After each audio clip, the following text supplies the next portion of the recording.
ہر کوئی صحابی کی ایک تعریف پہ متفق نہیں ہے. میرے برادران اہل سنت کے ہاں صحابی کی مختلف قسم کی تعریف کی جاتی ہے کہ صحابی کسے کہتے ہیں. جس نے دور رسول دیکھا ہو وہ صحابی ہے، یا جس نے رسالت مآب صلی اللہ علیہ وسلم کا دور دیکھا اور آخری وقت تک مسلمان رہا ہو اور اطاعت رسول میں رہا ہو وہ صحابی ہے. تو یہ صحابہ کی مختلف قسم کی تعریف جو ہے وہ برادران اہل سنت کے پاس پائی جاتی ہے، جس میں مختلف قسم کے اختلاف ہیں.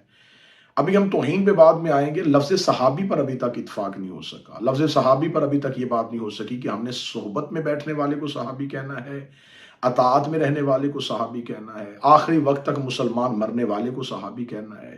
ہم نے صحابی کہنا کسے ہے؟ اگر تو صرف صحبت میں بیٹھنا ہے تو منافقین اسلام جو ہیں وہ بھی صحبت پیغمبر میں آتے رہے ہیں. مکہ میں کافروں نے بھی رسالت مآب صلی اللہ علیہ وسلم کی صحبت میں بیٹھنے کی، ان کو بھی یہ سعادت ملی ہے، لیکن بالآخر ان کے قلوب میں ایمان نہیں آیا، انہوں نے کلمہ حق نہیں پڑھا. تو پھر صحابی کی تعریف جو ہے، پہلے تو صحابی کی ہمیں تعریف کرنی ہوگی کہ صحابی کہتے کسے ہیں. کیا دور رسالت مآب صلی اللہ علیہ وآلہ وسلم دیکھنے والے کو صحابی کہتے ہیں، یا اطاعت پیغمبر میں اپنی زندگی بسر کرنے والے کو صحابی کہتے ہیں؟ اس میں بہت سی تعریفیں ہیں اور اس میں ہم ایک ویڈیو مکمل ریکارڈ کروا چکے ہیں کہ صحابی کہتے کسے ہیں. پہلی بات تو یہ ہے کہ لفظ صحابی کی تعریف جو ہے وہ ابھی نامکمل ہے. پھر اس کے بعد آ جائے توہین. اب اگر ہم جائیں گے توہین، تو ہر ایک انسان کا اپنا نظریہ، ایک عقیدہ، ایک اپنا سکول آف تھاٹ ہے. وہ اپنے ہی عقیدے اور اپنے ہی نظریے میں رہ کے بات کرتا ہے. اب اگر ہم یہ دیکھیں کہ برادران اہل سنت کی کتابوں میں سیاستہ اٹھا کے دیکھ لیں، ان کی معتبر کتابیں اٹھا کے دیکھ لیں، تو اس میں مختلف قسم کے مشاجرات صحابہ پائے جاتے ہیں، مختلف قسم کے اختلافات صحابہ پائے جاتے ہیں، مختلف قسم کی صحابی پر تنقید پائی جاتی ہے. اب جب ہم اس چیز کو بیان کریں گے تو ظاہراً بات ہے، جب آپ ایک صحابی کو ڈیفینڈ کر رہے ہیں تو دوسرا وہ شخص جو اس کے مخالف کھڑا ہے، آپ اس صحابی کا دفاع کرتے ہوئے آپ اس کی تردید کر رہے ہیں. جب آپ وہ تردید کریں گے تو کیا وہ تردید توہین کے معنی میں آئے گی؟ کیا اسے غیر معتبر جاننا توہین کے معنی میں آئے گا؟ کیا ایک تاریخی وہ حقائق جو ہیں، جو نسل در نسل چلے آ رہے ہیں اور وہ کتب کا حصہ ہیں، ان حقائق کو دہرانا جو ہے وہ توہین کے حصے میں آئے گا؟ تو یہ بڑی اجرت سے بل پاس کروایا گیا. یہ بالکل بہت اچھا، میں نے کہا نعرہ بڑا اچھا تھا، کیونکہ اس میں مسلمانوں کے جمہور کا آپ ذہنی طور پہ ان کا ساتھ لے سکتے تھے کہ یہ دیکھیں جی ہم تو صرف اور صرف عزت صحابہ کی بات کر رہے ہیں. بھائی آپ کا سلوگن جو ہے وہ بالکل اسی طرح ہے جیسے جنگ صفین میں قرآن نیزوں پہ اٹھا لیا گیا تھا اور لوگوں کی اکثریت جو ہے ان کو یہ کہہ کے پاگل بنا دیا گیا تھا کہ امیر المومنین جو ہے وہ معاذ اللہ ثم معاذ اللہ جو ہے ہم علی کے اور اپنے درمیان قرآن لے کے اور علی تسلیم کرنے کے لیے تیار نہیں ہے. یہ ایک ایسا پراپوگنڈا تھا جس نے اس وقت میں میدان صفین میں ایک کھلبلی مچا دی تھی. بالکل ایسا ہی ہے، یہ مذہب کا کارڈ استعمال کیا گیا ہے، یہ عزت کا کارڈ استعمال کیا گیا ہے. آپ یہ نہ سمجھیں میں مختلف لوگوں کے بیانات سن رہا تھا، دیکھیں جی اس کے ساتھ کتنی تکلیف ہو گئی ہے. بھائی ہمیں کوئی تکلیف نہیں ہوئی، لیکن آپ اگر اس بل کے ذریعے اپنی مرضی سے ملک پاکستان میں ایک نظام لے کے آنا چاہتے ہیں تو یہ آپ اپنی مرضی سے ملک پاکستان میں کوئی نظام نہیں لے کے آئیں گے. یہ ملک پاکستان ہر ایک پاکستانی شہری کا ملک ہے. یہاں پر اس ملک میں رہنے والا ہر ہندو، سکھ، عیسائی، مسلمان، ہر فرقے سے تعلق رکھنے والا اس ملک کے ساتھ جڑا ہوا اور اس ملک کی سالمیت کے لیے کام کر رہا ہے. مجھے اس بات پہ تعجب ہے کہ یہ بل جو ہے قومی اسمبلی میں کس نے پیش کیا؟ جماعت اسلامی کے رکن نے. تو کیا جماعت اسلامی جو ہے وہ قبلہ مولانا ابو الاعلی مودودی سے انکار کر دے گی؟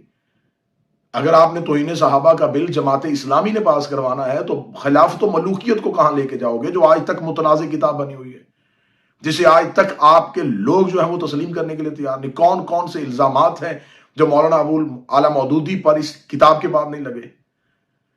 تو آپ خلافت و ملوکیت کو ہی صرف سامنے رکھ لیں تو جماعت اسلامی جو ہے پھر وہ خلافت و ملوکیت کو سامنے رکھنے کے بعد بتائے کہ توہین کسے کہتے ہیں، تنقید کسے کہتے ہیں، تعریف کسے کہتے ہیں.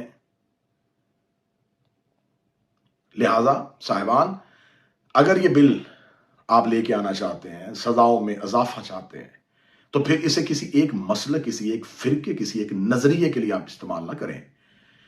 پھر آپ کو بتانا پڑے گا. پھر ہم اس بات پہ بحث کا دروازہ کھول سکتے ہیں کہ صحابہ رسول صلی اللہ علیہ وآلہ وسلم کو برا کہنا، توہین کرنا، گالی دینی، ان میں سزا ہونی چاہیے، اور سزا بھی عمر قید ہونی چاہیے. بہت اچھی تجویز ہے. ایسے انسان کے ساتھ دینے والے، جو ایسا کرے اس کا ساتھ دینے والے کو بھی سزا ہونی چاہیے. جو اس کے نظریے کا حامی ہو اسے بھی سزا ہونی چاہیے. اب تھوڑا سا اور اس میں اضافہ کریں، ترمیم تھوڑی اور لے کے آئیں. ترمیم یہ لے کے آئیں کہ جو صحابی کو گالی دے گا اس کا ساتھ دینے والا، اس کی آواز میں آواز ملانے والا بھی 298 میں آئے گا. تو جب آپ یہ اضافہ کریں گے تو پھر آپ ہمیں بتائیں کہ جس شخص نے 70 سال ممبروں پہ مولا امیر المومنین کو گالیاں دی ہیں، اس کا ساتھ دینے والا، اس کی آواز پہ آواز ملانے والا، اس کو عزت اور احترام دینے والا 298 میں آئے گا. جس نے مالک بن نویرہ کا قتل کیا ہے، اس قاتل کا ساتھ دینے والا، کیونکہ مالک بن نویرہ صحابی رسول ہے، تو جناب مالک بن نویرہ کے قاتل کو عزت دینے والا، اس کا ساتھ دینے والا 298 میں آئے گا. حضرت محمد بن ابی بکر، مسلمانوں کے خلیفہ اول حضرت ابو بکر کے صاحبزادے، محمد بن ابی بکر کو قتل کرنے والا، زندہ جلانے والا، یہ توہین کی ہے اس نے صحابی کی، لہٰذا اس کا ساتھ دینے والا، اس کی آواز پہ آواز ملانے والا 298 میں آئے گا. جناب حضرت عائشہ صدیقہ، رسول کی زوجہ، ان کو قتل کرنے والا، پھر اس قاتل کا ساتھ دینے والا، اس قاتل کو تحفظ دینے والا، اس کی آواز پہ آواز ملانے والا 298 میں آئے گا. حضرت عمار یاسر کو قتل کرنے والا، اس قاتل کا ساتھ دینے والا 298 میں آئے گا. جناب حضرت حجر بن عدی، ان کے قاتل کا ساتھ دینے والا 298 میں آئے گا. جناب سعد بن عبادہ انصاری، قاتل 298 میں آئے گا. حضرت امام حسن علیہ السلام، صحابی رسول بھی ہیں، نواز رسول بھی ہیں، ان کے جنازے پہ تیر چلانے والے، ان تمام تیر چلانے والوں کا ساتھ دینے والے 298 میں آئیں گے. امام حسین علیہ السلام کو کربلا میں بلا کے پورے خانوادہ سمیت شہید کرنے والے جتنے لوگ تھے، ان تمام کا تحفظ کرنے والے، ان تمام کو عزت دینے والے 298 میں آئیں گے. پھر ترمیم تھوڑی اور اضافہ کر دیجئے گا کہ جس نے صحابی کی توہین کی ہے، جس نے صحابی کو برا کہا ہے، جس نے صحابی کو غلط کہا ہے، جس نے صحابہ رسول کی مذمت کی ہے، ان تمام کو آج تک ڈیفینڈ کرنے والے، ان کو تحفظ دینے والے بھی اسی 298 میں آئیں گے. پھر آپ کو اپنی تمام کی تمام کتابیں جو ہیں وہ اٹھانی پڑیں گی، وہ رات کی تاریکی میں جا کے کہیں چھپانی پڑیں گی کہ اگر ہماری نسلوں نے یہ کتابیں پڑھ لیں اور وہ کتابیں ہی ہمارے سامنے آ گئی تو ہم کیا جواب دیں گے. خدا را ملک پاکستان پہ رحم کرے. آپ نے توہین مذہب کے جتنے قوانین تھے ان کا ذاتی استعمال کس نوعیت کے ساتھ ہوا، یہ پاکستان میں توہین مذہب کے کیسز کو اٹھا کے دیکھ لیں. کس کس طریقے سے ان قوانین کا استعمال کیا گیا. مجھے ویڈیو لمبی ہو جائے گی اور بات طول پکڑ جائے گی، اس لیے میں اس پہ پھر کوئی اور ولاگ پہ کسی اور ویڈیو میں بات کریں گے. لیکن اس وقت اگر آپ یہ سمجھے کہ شیعت خطرے میں آ گئی ہے اور شیعہ غیر محفوظ ہو گئے ہیں، تو شیعہ غیر محفوظ نہیں ہوئے میرے بھائی. اس سے ملک میں وہ افراتفری پھیل جائے گی، پھر ہم ہر وہ چیز جو ہے وہ سامنے آئے گی، پھر اس کو کون کون کہاں کہاں کس کس کو بچائے گا. آپ کے لیے یہ بہت مشکل ہو جائے گا. یہ بل آپ کے گلے میں وہ ہڈی بن جائے گی جسے آپ نہ نگل سکیں گے اور نہ اگل سکیں گے. اس ملک میں رہنے والے ہر ایک باشندے کو اپنی مذہب اور اپنے عقائد اور نظریات پہ رہتے ہوئے میں اس وقت ملک پاکستان میں نہیں ہوں، لیکن میرا دل ملک پاکستان کے لیے دھڑک رہا ہے۔ میں اس وقت ملک پاکستان میں نہیں ہوں، لیکن میں نے کسی بھی ملک کی شہریت حاصل نہیں کی۔ میرے ملک پاکستان سے باہر آنے کا مقصد یہ ہے کہ اس قانون کو، ان قوانین کو اپنی مرضی کے لیے استعمال کیا جا رہا ہے۔ جس انسان کو اس قانون کے تحت اس کی ایف آئی آر ہو جاتی ہے، اس کا وکیل بننے کے لیے کوئی تیار نہیں ہے، مقدمہ کسی جج کے پاس جاتا ہے تو عدالت کیس کی سماعت کرنے کے لیے تیار نہیں ہے، چند گماشتوں کا ہجوم جو ہے وہ عدالتوں اور تھانوں کا رخ اختیار کر لیتا ہے۔ قانون کی بالادستی ہونی چاہیے، قانون کی حکمرانی ہونی چاہیے، عدلیہ آزاد ہونی چاہیے بغیر کسی دباؤ کے۔ لیکن کیونکہ یہ اتنی حساس نوعیت کا معاملہ ہے، اتنی حساس نوعیت کا معاملہ ہے کہ اس حساس نوعیت کے معاملے کی وجہ سے ملک پاکستان میں اتنی حساسیت پھیل گئی ہے کہ اس پہ کوئی بات کرنے کے لیے تیار نہیں ہے، کوئی گفتگو کرنے کے لیے تیار نہیں ہے۔ تو لہٰذا ان حساس موضوعات کو آپ اسلامی نظریاتی کونسل میں بھیجیں، آپ ان حساس نوعیت کے معاملات کے لیے ایک سٹینڈنگ کمیٹی بنائیں، اس میں علماء کا ایک بورڈ بنائیں، ان کے سامنے کتابیں رکھی جائیں، وہ فیصلہ کریں۔ لیکن انتہائی عجلت میں، انتہائی جلدی میں ایسے بل کو پاس کروانا، یہ ملک پاکستان میں جہاں پہ ایک معاشی بحران آ چکا ہے، جہاں پر سیاسی بحران آ چکا ہے، جہاں پر اقتصادی بحران آ چکا ہے، اس میں ایک مذہبی بحران آ جائے گا۔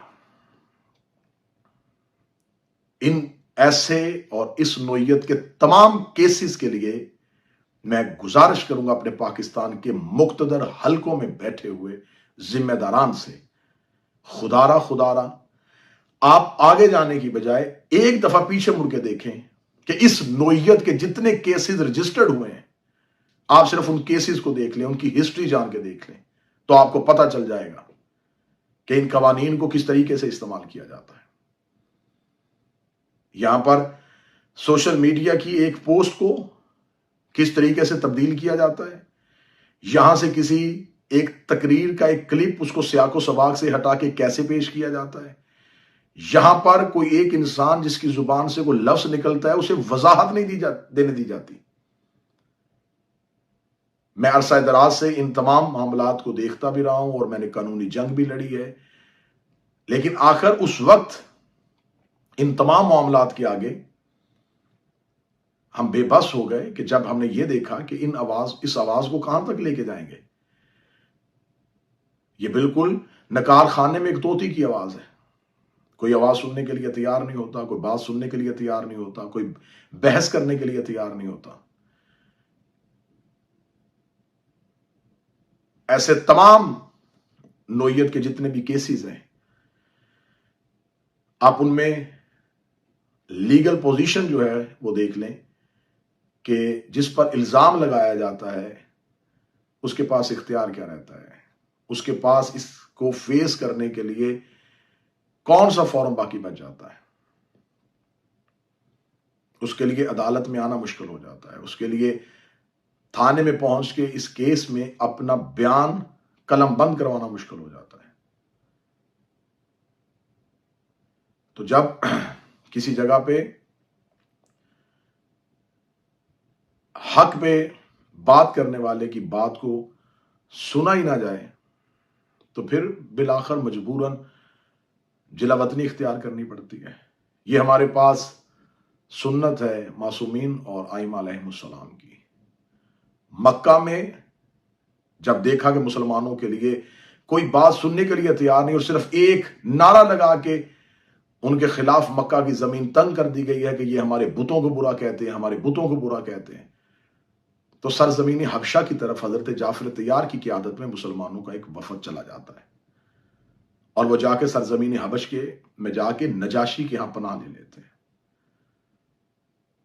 مکہ ان پہ زمین تنگ کر دی گئی، یہ ہجرت کرنا بھاگنا نہیں تھا، اپنے موقف پہ قائم رہے۔ جب کوشش کی کہ ان کا موقف توڑا جائے، ان کا نظریہ تبدیل کروانے کی کوشش کی جائے اور ان کو کسی نہ کسی طریقے سے ڈرا دھمکا کے وہ جو گروہ ہے مسلمانوں کا ان کو اسلام سے ہٹایا جائے، تو ہجرت ہوئی۔ خود رسالت مآب صلی اللہ علیہ وآلہ وسلم نے معاذ اللہ ثم معاذ اللہ، کسی خوف کی وجہ سے نہیں، صرف اس وجہ سے کہ اگر آپ کا ہدف بہت بڑا ہو اور آپ نے اپنے نظریے اور اپنے موقف کو ابھی دنیا میں پھیلانا ہو تو اپنے آباء و اجداد کا وطن اور اللہ کا گھر چھوڑ کے رسالت مآب کو مکہ سے مدینہ آنا پڑا۔ امیر المومنین علی بن ابی طالب علیہ السلام نے جب دیکھا کہ ہدف بہت بڑا ہے اور یہ کام مدینہ کی جیسے کیپٹل میں بیٹھ کے نہیں کیا جا سکتا، تو کیپٹل تبدیل کیا اور کوفہ میں جا کے مرکزی حکومت کو قائم کیا۔ امام حسین علیہ السلام نے جب دیکھا کہ ہدف بڑا ہے تو مدینہ چھوڑا۔ تو جب آپ اپنے اہداف پہ کام کر رہے ہوں، جب آپ اپنے مقصد پہ کام کر رہے ہوں، جب آپ کے پاس مخلصین کی کمی ہو، جب آپ کی آواز جو ہے وہ تنہا ہونی شروع ہو جائے اور آپ اپنے موقف پہ اور اپنے نظریے پہ کام کرنا چاہتے ہوں، تو پھر آپ کے لیے ہجرت کرنا جو ہے وہ بہتر ہے۔ مجھے ان تمام باتوں سے کوئی غرض نہیں ہے، میں اس بات پہ کوئی بحث نہیں کرنا چاہتا، میں اس پہ کسی کو کوئی جواب دے نہیں ہوں کہ ان تمام فیصلوں کے پیچھے یہ میرا اور میرے مولا کا اور آل محمد علیہ السلام کی بارگاہ میں میں سرخرو ہوں، اور الحمدللہ ہم اس حق کی آواز کو لے کے آگے بڑھتے رہیں گے جب تک حق کی آواز سننے والے اور سمجھنے والے بیدار نہیں ہو جاتے یا پیدا نہیں ہو جاتے۔ لیکن دل، دماغ، سوچ ملک پاکستان کے لیے آج بھی مخلص ہے۔ ہم ملک پاکستان میں کسی قسم کا کوئی نیا فتنہ نہیں چاہتے، ہم یہ چاہتے ہیں کہ ملک پاکستان میں کہ تمام معاملات بہتر طریقے سے چلیں۔ اب آخر میں صرف یہ اتنی گزارش کروں گا کہ الحمدللہ ثم الحمدللہ ملک پاکستان میں علماء، تمام مذہبی جماعتیں، تمام مذہبی قیادتیں ایک پلیٹ فارم پہ متحد ہوئیں اور آپس کے اندرونی نظریاتی اختلافات کو مٹا کے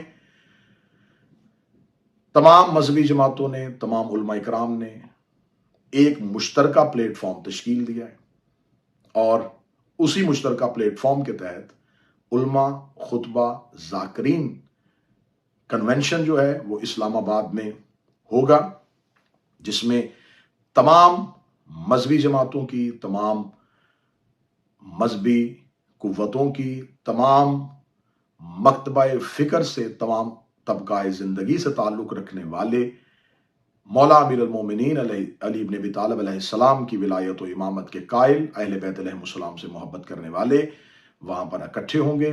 ذاکرین، شعراء، ماتمی، بانیان سے میں گزارش کروں گا کہ آپ اسلام آباد کے اس کنونشن کو اٹینڈ کریں، اس سیمینار میں جائیں، جا کے اپنے یکجہتی کا بھرپور مظاہرہ کریں، اپنی وحدت کا بھرپور مظاہرہ کریں، ایک مشترکہ طور پر ایک اعلامیہ جو ہے اس کی تائید کریں، تاکہ ماضی میں ہمارے ٹکڑوں میں بٹے ہوئے ہونے کی وجہ سے دشمن نے جو فائدہ لیا ہے دوبارہ نہ لے سکے۔ آپ اپنے نظریات پہ ہیں، آپ اپنے عقائد پہ ہیں، بے شک رہیں، لیکن یہ معاملہ جو ہے یہ مشترکہ مذہبی معاملہ ہے، اس میں یہ قطعاً بحث نہیں ہے کہ کون کیا عقیدہ رکھتا ہے، اس میں بحث یہ ہے صرف اور صرف آل محمد علیہ السلام سے محبت کرنا اور مولا امیر المومنین کی امامت کے قائل ہونا۔ میں دوبارہ گزارش کروں گا، اسلام آباد میں جو علماء خطبہ ذاکرین کنونشن منعقد کیا جا رہا ہے اس میں آپ اپنی بھرپور شرکت فرمائیں، مومنین اس میں شریک ہوں، اور ممبر سے تعلق رکھنے والے خطبہ علماء ذاکرین جو ہیں وہ اس کنونشن میں شریک ہوں، تاکہ ہم بھرپور طریقے سے اپنی آواز جو ہے وہ دنیا تک پہنچا سکیں۔ اللہ میرے ملک پاکستان پر رحم فرمائے اور اس کو حاسدین کے حسد سے، شریروں کے شر سے محفوظ فرمائے۔ اس ملک پاکستان کے لیے افواج پاکستان نے، قانون نافذ کرنے والے اداروں نے جو بے مثال قربانیاں پیش کی ہیں، جو ہزاروں قربانیاں جو ہیں وہ دہشت گردی کی نظر ہوئی ہیں، ہزاروں اموات، ہزاروں شہادتیں، ہمارے شہداء کا لہو جو ہے وہ ہمیں پکار پکار کے یہ صدا دے رہا ہے کہ اس ملک کی سالمیت کے لیے، ہم ان شہداء کے خون کی بقا کے لیے، ہم اس ملک پاکستان کی سالمیت کے لیے ہر وہ سانس لیں جو اس ملک کے لیے بہتر ہو۔ 14 اگست پاکستان کے وجود کا دن ہے، اس دن میں ہم یہ عہد کریں کہ ہم اس ملک میں ہر وہ قانون تسلیم کرتے ہیں اور اس قانون کے تابع ہیں جو اس ملک پاکستان میں بانی پاکستان کا نظریہ، حضرت علامہ اقبال رحم اللہ ان کی سوچ تھی، ہم اسی سوچ کی پیروی کرتے ہوئے، قرآن و سنت کی اطاعت کرتے ہوئے، ملک پاکستان میں باہمی یکجہتی کے ساتھ جس طریقے سے مدت سے شیعہ، اہل سنت و تمام مسالک اور مذاہب کے لوگ ایک دوسرے کے ساتھ محبت کے ساتھ رہ رہے ہیں، اسی محبت کو آگے بڑھائیں اور ایک مٹھی بھر دہشت گرد افراد کی سوچ کو اس ملک پہ مسلط نہ ہونے دیں۔ خداوند متعال میرے ملک پہ رحم فرمائے، میرے ملک کی آنے والی نسلوں پہ رحم فرمائے، افواج پاکستان، قانون نافذ کرنے والے ادارے اور میرے ملک کی جتنی سیاسی قوتیں محب وطن ہیں، میرا مالک ان تمام پہ اپنا خاص کرم فرمائے۔ السلام علیکم یا علی علیہ السلام۔